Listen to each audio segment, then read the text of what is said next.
Hey, good afternoon, everybody, and Happy New Year. Well, it's officially 2025. It's Wednesday afternoon about 1:30.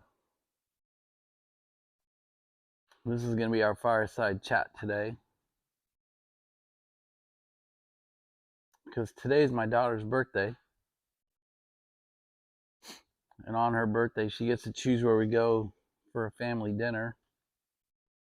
And she has chosen Fogo de Chao, which is a Brazilian steakhouse in downtown DC, where I haven't been in a while. Fogo de Chao is actually in the building where my office used to be. So we ate there quite a bit as a corporate gigs and things, but I hardly go there anymore. But anyway, I love it there. It's not budget friendly, that's for sure.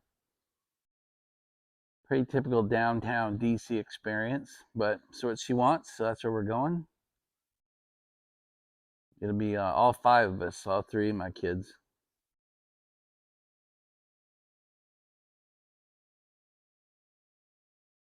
But anyway, by the time dinner's not till 6, we won't get home. It'll be late by the time I get home, so there'll be no fireside chat today.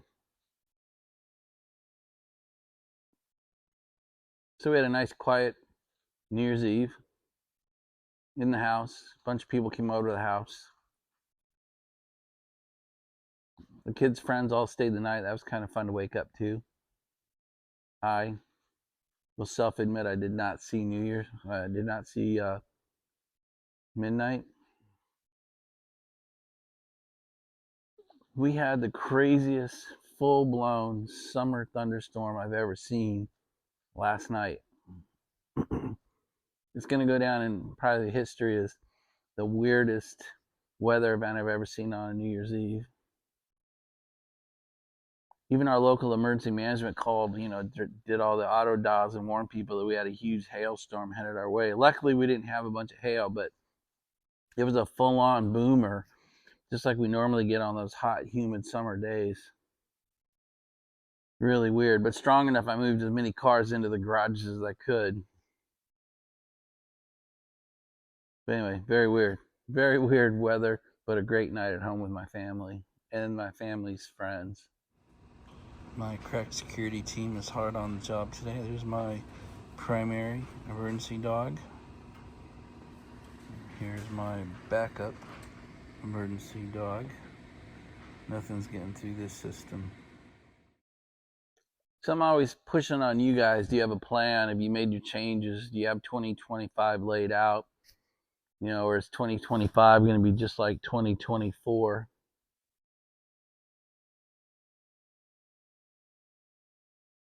And I just want to show you that I walk the talk. So I want to show you kind of what I'm thinking for 2025. I've kind of got it laid out. So I just want to show you an example of what I mean when I talk like this. For me, I do it a lot of times during the year. You shouldn't just do it at New Year's. But New Year's, when the year turns, it's a great time to ask yourself a series of, I have 4 questions that I try to use as the model. It's also a good time to recognize I don't think any of us are looking for wholesale change. It's not good to try to change everything or try to change too many things or attempt too many goals or whatever you want to call them at one time. That normally ends up with you're so diversified, you're so scattered, you accomplish nothing. I think it's important to ask these questions and then come up with the list and put them in somewhat of an order. And it's also, I think, good time to recognize that a lot of what we're doing works fine.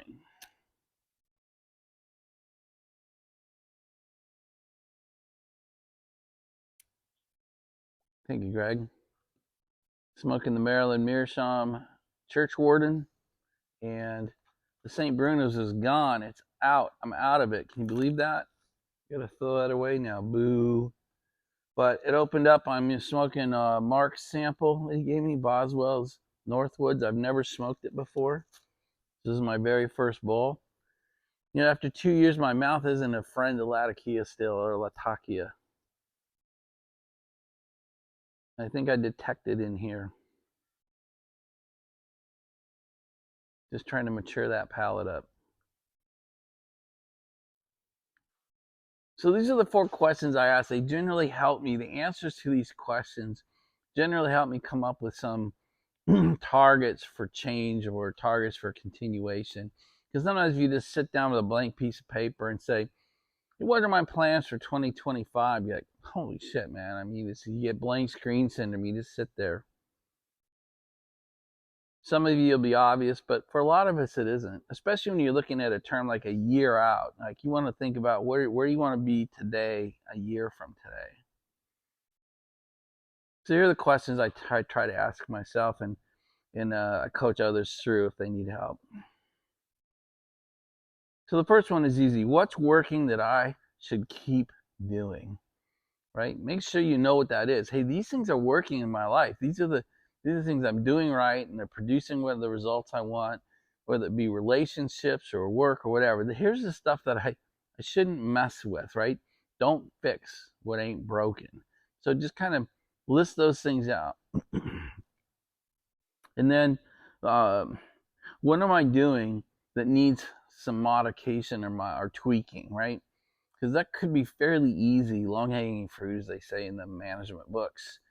Hey, if I just change this, it would be a lot more effective. If I just added 15 minutes to my gym session, or I don't know, you have to decide what it is. The third thing is, what am I not doing in my life today that I've got to start doing? And we all have them.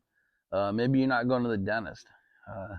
Maybe you're not working out at all. Maybe you're not going for a walk or whatever, right? So there are some things that we all have that we're not doing that we should add to the day. And then the last question is, what am I doing that I've got to stop? Maybe you're buying donuts every day, or I don't know. I don't even know what to say. Maybe you're still smoking cigarettes. You need to get rid of that. I don't know, something along those lines. But so again, the questions are: what am I doing that's working well that I should not change? Don't fix what ain't broken. What am I doing that needs a little bit of tweaking? What am I doing that I need to stop? And what am I not doing that I need to add? That's really it. You go through those questions like in your heart and in your head with a piece of paper and a pen, you'll have a pretty good sense of what 2025 needs to look like. All right, so I wrote mine down. 2025 Look Ahead is what I titled it. There are 14 items on here. Some of them recognize I'm already doing well. Some are things I got to finish up from last year. And some are new. So when I fast forward to me sitting here next year on this day, these are the 14 things that I think I want to go after. So the number one is stay available, stay flexible, be ready to say yes when my family or my friends ask me for something, whatever it is. Hey, Dad, can you get down here to Sarasota? Hey, Dad, can you help me out in Denver? Hey, Dave, Mom needs some help over at the house. A friend needs help moving. A friend needs to go out for dinner, even though it's the worst night for me, but he needs to go out and talk. So that's number one. Stay flexible. Stay available. I'm currently doing that fairly well, but I want to stay that way. Because I think at 60, it's easy for me to get cemented in my ways. I leave the house at 8:30. I drive over here. I work out here in the paddock from 9 to 3 or 4 o'clock. I go home. I have my fireside chat. I eat my dinner. I can really, I'm as OCD as the next guy. That's for sure. So that's number one. Number two, I want to spend half my year in Wyoming. This will be the 3rd year in a row that I've done it. I did it in 23. I did it in 24. The way I've done it is working fairly well, so I want to keep at it, and I want to make 4 6-week trips to the Wyoming house, and I would like to do 1 6-week trip in each of the 4 seasons It's worked fairly well. Real life blows up my calendar a little bit because I'm trying to be flexible. But I like seeing all 4 seasons, and 6 weeks is a nice. It's worth the drive out and the drive back for 6 weeks. I'm doing that pretty well. The only times I mess it up is when external needs ask me to do things, and I'll do them, and that messes up my travel planning for going to Wyoming. So that's where 1 and 2 can conflict, right? Be flexible, be available, and follow this Visit Wyoming plan. So I have to be careful. So flexible has to take precedence over this clockwork 6-week trip. But if I do it right, I get 2 springs, I get 2 falls. It's kind of nice. So that's number 2. Number 3, make a little more time for Sean in my Denver pass-throughs. On my way out there, I'm only going to have a day with him like normal, but on my way back, I'm going to stop and plan a couple days. We're going to go skiing on the way back. So that's that kind of that 1st of March return trip back to Maryland. I'll actually stop and spend 2 or 3 days with Sean instead of 1. Yeah, he's kind of asked me to be a little more flexible when I come through and spend a little more time with him. So you got to honor. You got to recognize how great is that request. And my grown son says, "Hey, don't fly through here so quick. Stop and spend a weekend or a few days with me each time." And that's, how many parents want to hear that? So I definitely will be making that change up this year. Number 4 is I want to be a great host to my high school best friend. He and his wife want to come out and see DC. It's pretty much, I think, going to be their first time out here. They've given me the dates that work for them, and by God, I'm going to make them work. And I want to be a great host. I want to be at the airport to pick them up. I want to drop them off at the airport when they leave. I want to bring them into my home. I want them to live in the basement, that 1-bedroom apartment. I want to take them to dinner. I want them to take them to see the things they want to see. I want to be part of their day. And if they want to be left alone to do something, I want to be able to leave them alone to do it.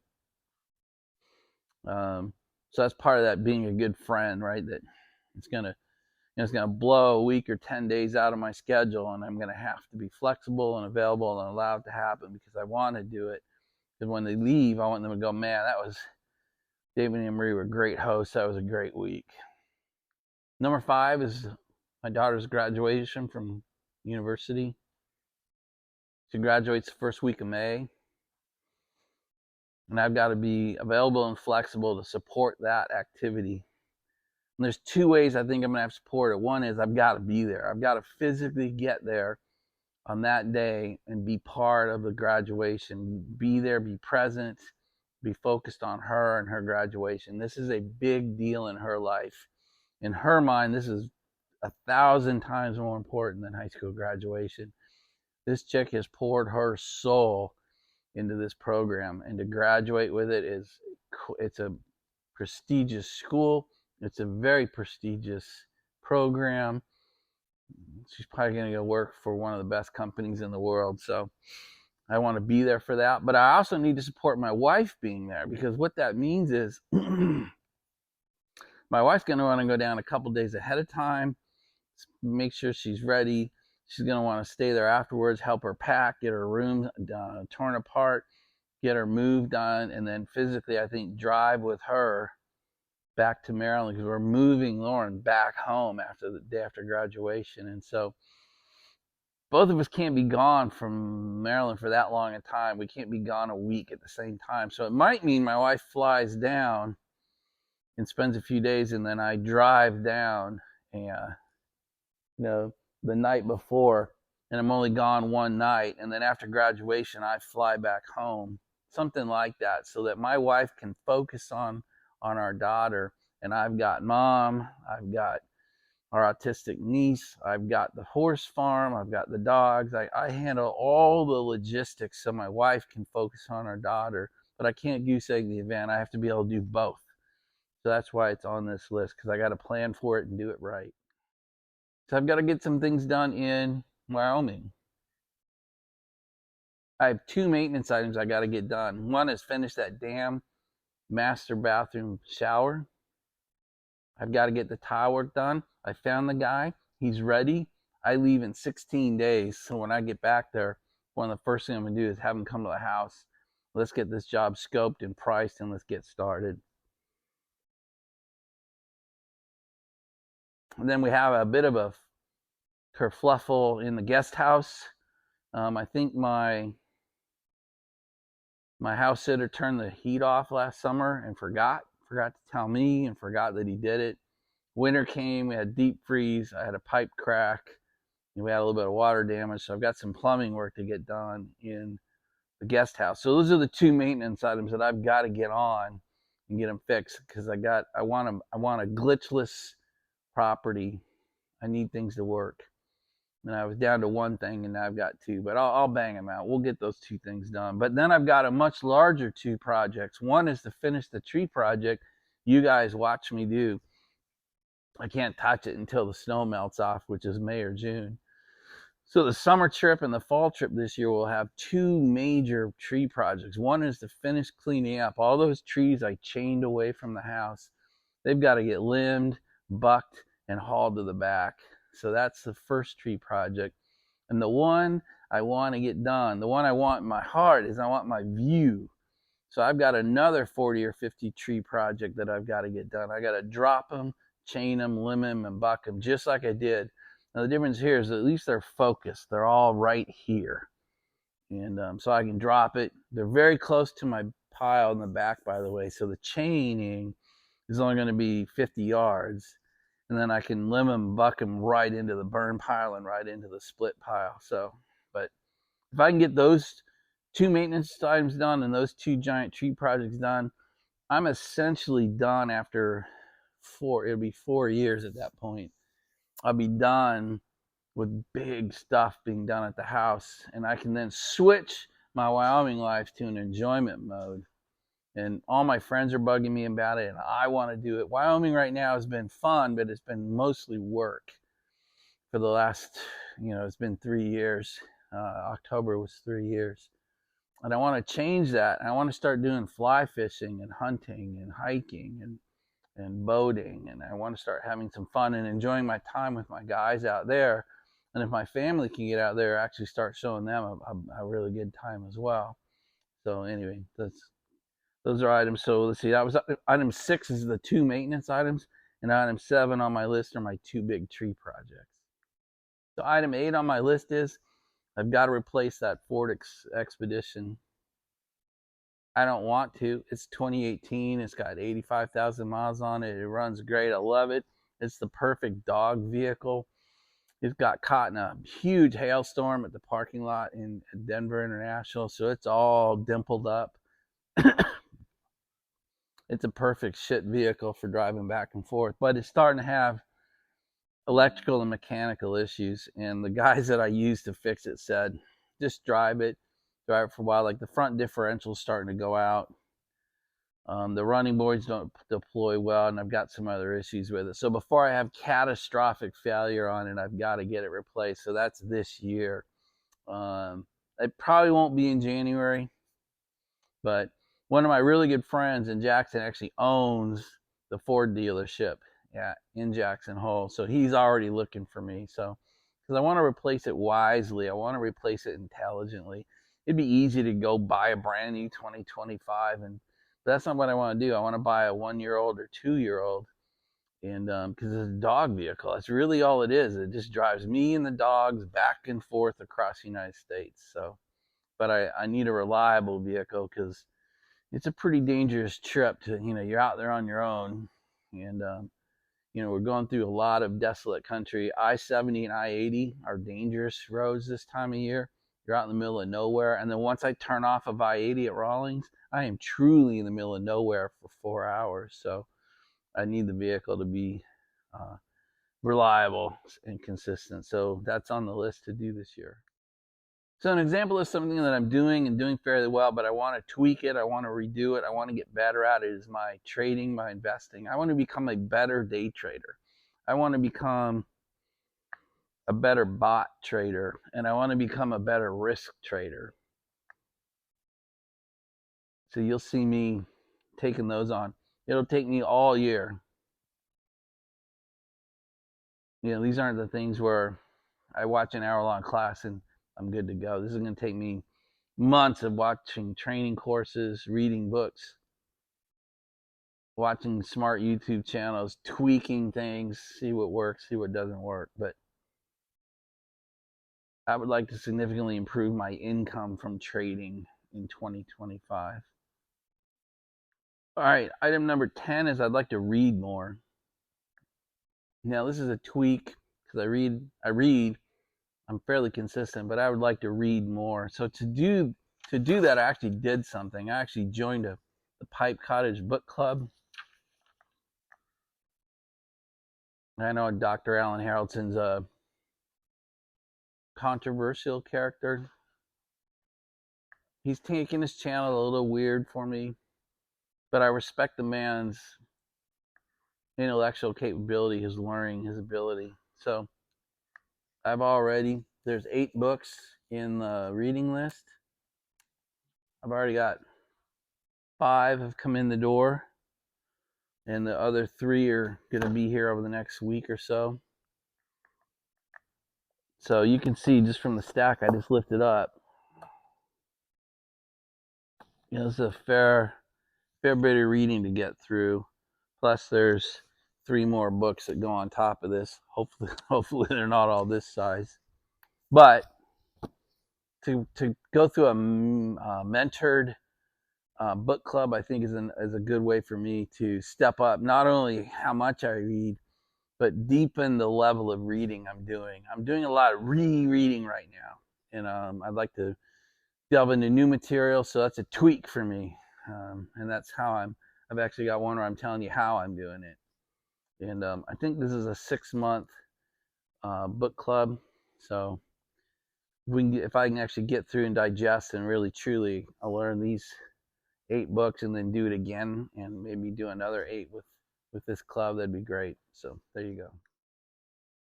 So item number 11 is continue my videos, continue my channel.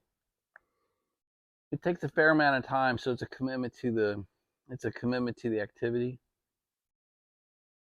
That's really been taught to me in the last 4 weeks with trying to, getting through the holidays and having a lot of family and friends come through the house. Trying to be available and flexible for those folks really has taught me how much time this channel takes. It's relatively easy to pump out material and just post. But to be responsive to the comments and develop relationships back and forth, and then spend time actually consuming your product, takes a lot more time than I really realized. Now, 10 months out of the year, I don't have a lot of the family commitments I do during the holidays, but that's something I want to do. I also want to evaluate, what am I trying to accomplish with my channel? When I first started it a year ago, I just wanted to be a pipe channel like everybody else, but the level of interaction and acceptance of a lot of my other material, it's caused me to really think, should I move this more towards like a lifestyle channel with all the accoutrement that come with it, the investing, the advice, the CEO school, and do all that and keep pipe in there, but maybe move away from, because I really don't consider myself a member of the YTPC too much anymore. You don't hear me say it. I don't talk about it much anymore.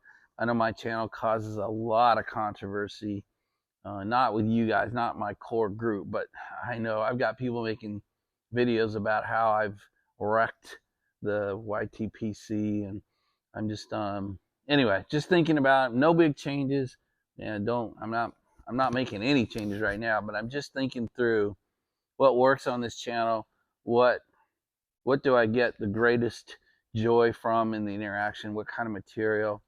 I know my investment series, some of my advice stuff, my CEO stuff, the investment stuff, it gets so much more feedback than what I'm smoking. So anyway, not sure where I'm going with that. I just want to say it out loud. That is item number 11. What's the purpose of my channel? What kind of videos do I want to be known for? Item number 12, I think, is a continue. I want to continue to develop my friendships with you guys and with my Wyoming guys. Those are two things that really popped into my life that I didn't see coming, and that I take immense joy from. I enjoy what's happening between us. I enjoy the friends I'm made and making in Wyoming. So whether it be through commenting, phone calls, texts, some more face-to-faces, I want to deepen the relationships that we've developed here. And I really want to spend time with my friends in Wyoming. And that's why I want to get these jobs out of the way so I can convert what kind of time I spend in Wyoming. Because these guys are bugging me. Hey, you need to come fly fishing with me. Hey, you need to come hiking with me. Hey, we need to. And so I want to be able to say yes to those activities and deepen the friendships by actually spending time out in the wilderness with these guys. I mean, I'm loving what I'm doing. And I've got great friends and we're getting better. So it's continue this, tweak it maybe, or maybe I'll continue the way I'm doing it throughout 2025, get some of these big projects done this year, and then 2026 will be put more effort into these relationships and put more effort into the Wyoming side. Not sure. Anyway, it's on a list because it's important to me and I want to maintain it. So number 13, I don't know how, but I put something on a list. I want to do more CEO work. I want to do more life improvement. I don't know if it's CEO coaching, life coaching. I don't know what to call it. But what you see me doing with the CEO school, the CEO stuff that we have on here now, almost every night we've got something going. It seems to be resonating. You guys are reacting well to it. I love when my guys come in here and we can really change lives. I've got a couple that are phone only. I enjoy that. I'd like to increase that. So I want to keep doing what I'm doing. I'd like to tweak how I'm doing it.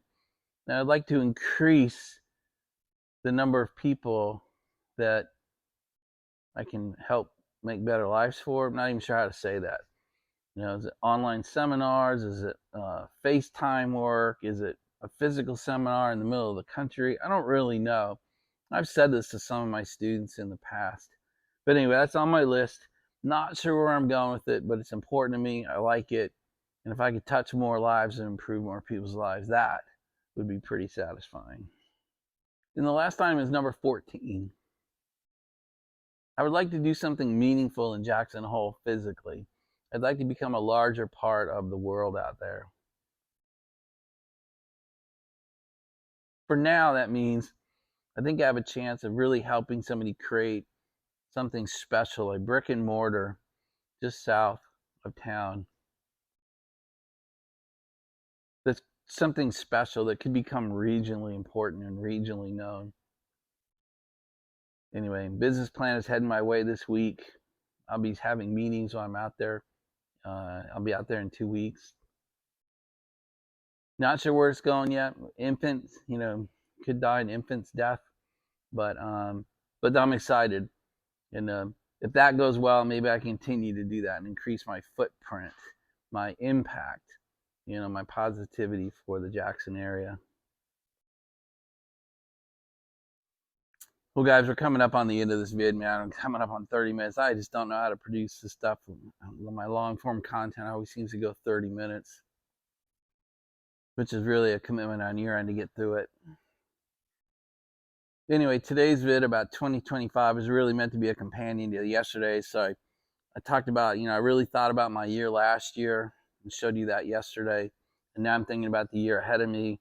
What am I going to do? And that's what this video is. So hope it lands. I hope it gives you an example of what I mean when I say put the planning, look at your life, look at the year as it ends, and put a plan in place and take the actions to make this year better. So hope it helps. Guys, that's it. Remember, no fireside chat because that's what this is today. And I'm out of here the rest of the day. And we will talk again tomorrow which is Thursday the 2nd. Sean's working all day, so that lightens my day up a little bit. But then he flies tomorrow night. So I lose my boy tomorrow. He goes back to Denver tomorrow night. Anyway, that's it, you guys. Hope you have a good New Year's Day. Make it a good one, right? Put some plans in place for the year. All right, guys. Talk to you tomorrow. Bye, everybody.